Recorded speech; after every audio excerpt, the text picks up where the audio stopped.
Kelly file investigation following a series of reports of Mexican cartel-style kidnappings happening right here in the U.S.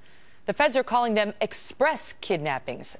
They involve physical, violent attacks, demands for ransom, and more. Trace Gallagher in Los Angeles with the details. Trace?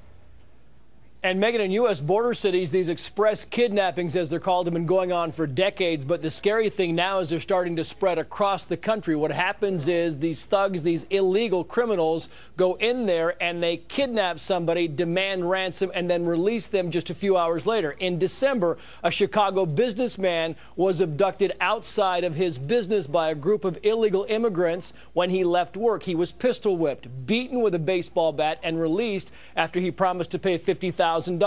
He contacted police, and some of the suspects were arrested trying to pick up the ransom money left in a Chicago park. In North Carolina, a man was kidnapped outside a home improvement store. The Mexican criminals called his girlfriend demanding $200,000. Then she contacted police, and they traced the calls. They located both the victim as well as the suspect. Now, police do not have a lot of numbers about these express kidnappings because most of them happen so fast that they're listed as armed robberies. But keep in mind that former CIA agent Mike Baker says these are well-seasoned criminals. Listen.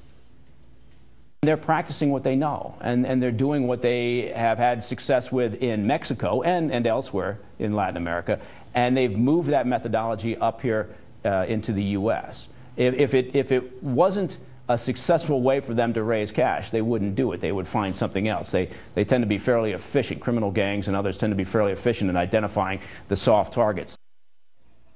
And get this, in Mexico, they estimate there are between 50 and 300 of these express kidnappings per day. And now, because the North is target rich, they are moving into the United States, Megan. Good grief. All right, Trace, thank you.